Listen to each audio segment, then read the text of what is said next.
Okay, this is a little book box.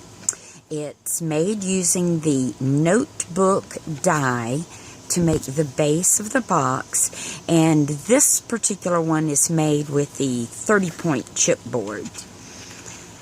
And it opens like this, and I've made the little box out of cardstock, and it perfectly holds one of the little mini ink pens and one of the little notebooks from Walmart. Is the perfect size to fit in there. So I'll show you how to make it. We're going to start with the notebook cover cut. Now this particular one I'm working on now, this is just cut from watercolor paper. And it's just the, let's see if I can get this big old pad up there. The Strathmore cold pressed, what is it, 140 pound. I love to work with that paper to make books and boxes and stuff with. I just like the texture of it. Okay, the only thing different in the scoring of the cover for this particular project is, instead of normally your score lines would be on the outside and that's where you would fold it, but to reinforce them, you want to actually score from the back side. You want the indented score lines to be on the inside.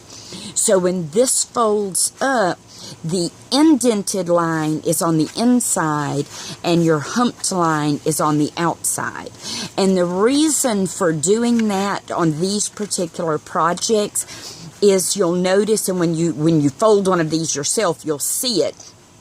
You don't have this humped line on the inside that would pooch out, and it keeps your box from lining up squarely and flush in this corner.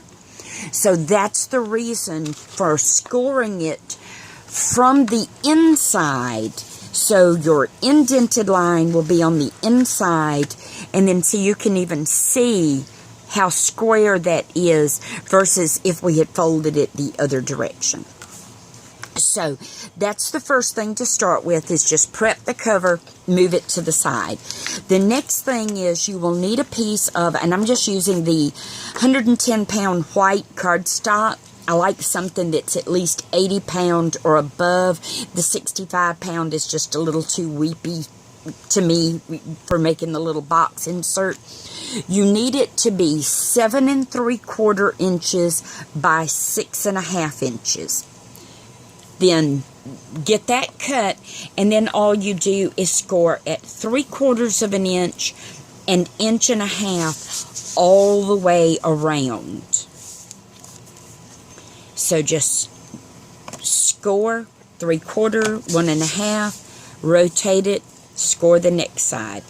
3/4, 1 1/2, rotate it, and we'll do this last side here.